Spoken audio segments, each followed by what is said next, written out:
Hey there, hockey fans. Welcome into another matchup preview. Pat Strong joined by the voice himself and Rhett. Today we're going to talk about David versus Goliath. The mecca of all games to come down in the LIC history is number 1 Adrian will take on the number 2 Flames. And boy, this will sure be a barn burner going down in LIC history. Oh my goodness, probably one of the most anticipated weekend series, as you said, in the history of Flames hockey. I'm stoked, ready to go for it. Like you said, I don't know if it's David versus Goliath, but we got a couple Titans here going toe-to-toe. I say David versus Goliath because one's undefeated, one's not. Okay, and also, when the Flames were up there, unfortunately, they got took out to the shed up in Bulldog Nation, then especially in Game 1. Yeah, and then Game 2, we saw a good bounce back from the Flames. But yeah, you're right. This weekend's going to be a lot of fun, and it's going to be, I think, very telling what we can expect come national playoff time. Yeah, and I think the Flames, for them, they were able to close off the ESCHL the weekend before going against Delaware. And that was an interesting matchup. Kind of a good, I guess you could say, test coming into this weekend because they had a lot of guys out of the lineup because of injuries.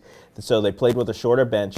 Definitely had to play a much grittier style of game and a playoff style game in both matches, but also Flames are still able to come out with a win, and as we said, clinch the regular season of the ACHL. Yeah, and exactly. And, whenever you go to Delaware, it's just a tough place to play. I don't know what it is. On Friday night game, Flames squeaked that one out in overtime, coming away with the winner. Who else? Quinn Ryan, your go-to offensive weapon. But let's talk about Artie Lakaitis. This guy has just been on a tear over his last 4 games. He's had 13 points. He scored a hat trick there, and I think he's really started to come into his own offensively as a weapon for the Flames. We were excited about him, Game 1 of the year. We're like, wow, this guy has a tremendous skill set, but he has found another level as of late. Perfect timing with Adrian coming into town this weekend. But a 4-point game against Delaware on Friday, and then had a 2-point game, a goal and an assist on Saturday. But he has just been a great weapon for the Flames here as of late. Also something that's been a great attribute for the Flames as of late, the power play. That has been phenomenal. Yeah. Every game this semester, the Flames have cashed in on at least one power play goal, something that we didn't see when they faced Adrian. So talk a little bit about how more important the power play is going to be, because now, even though, as I said, they've had some bodies out of the lineup and have to move guys around, they're still finding a way to get that power play clicking at the way that we expected it to be. Yeah, as we look at this weekend series, special teams play is going to be huge. And Adrian, they're sitting at over 30% on the power play. Their PK's at 91%. Flames, just over 30% on the power play as well. Adrian's just a titch higher. But the PK for Liberty at 82.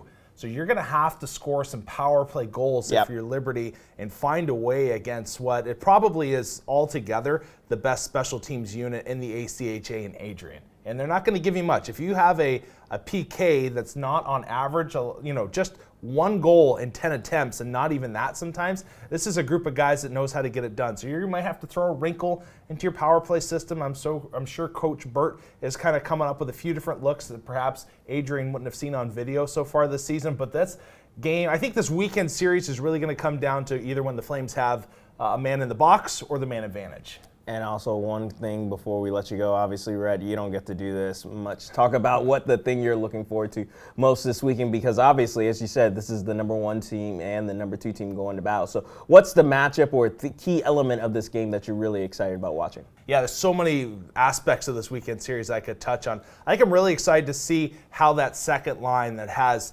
Clark, Gammer, and Bohinski are able to fare against a group of players that are able to perhaps defend against the cycle game. I want to see how Fricks, Lakaitis, and Quinn Ryan are able to use their skill game against a top-end opponent, because, we don't typically see a team that's this high coming to the LIC on a regular basis. With Stony Brook, we see them and the Flames still do quite well, but when you get into that top 5 section of elite teams in the ACHA, it's not the norm for them to come to Lynchburg. So I'm just, it reminds me of a couple years ago when Minot came to town. And Liberty ended up sweeping that weekend series, but it was just such a great flow. The pace of the game went from what we're used to a level higher. And honestly, as a broadcaster, it almost took me a second to get adjusted to it, because, boy, they are flying out there. So really, if anybody's out there, you haven't been to a game this season, this is the weekend to come, because it's going to just be 2 physical matchups. I think you're going to see great goaltending, no matter who's in between the pipes for the Flames, whether it be Lessier, Myers, or Verostic. I think you're going to see them go to another level. And really, the Flames have not named who their go-to guy is yet. So there's competition there, and all 3 of these guys are competitors. They want it. So that's going to be